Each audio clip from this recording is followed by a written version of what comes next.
আমরা পায়ে হেঁটে বাউন্ডারি এলাকায় ফুট পেট্রোল করতেছি।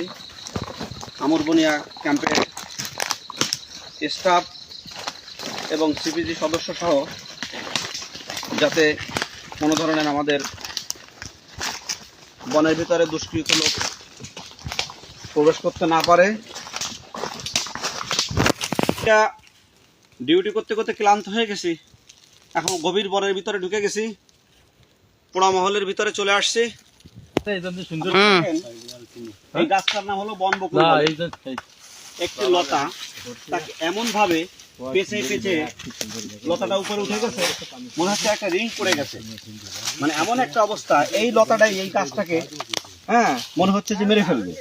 তো এখন ওর শক্তিও খাটাইছে, বনবকুলটা বেঁচে থাকার জন্য তার শক্তি দেওয়া সে এখনো বেঁচে আছে বনের ভিতরে। এবং কি পরিমাণের মনে হয় এখানে এমন ভাবে রড দিয়ে টানা মারছে। একটু এদিকে ঘুরে আসে, দেখো এই যে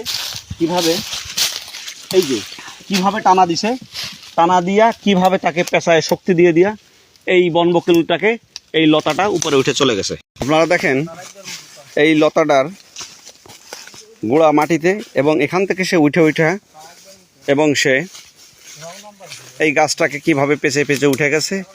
এবং এই গাছেরই রস খেয়ে কিন্তু এই লতাটা বেঁচে থাকে।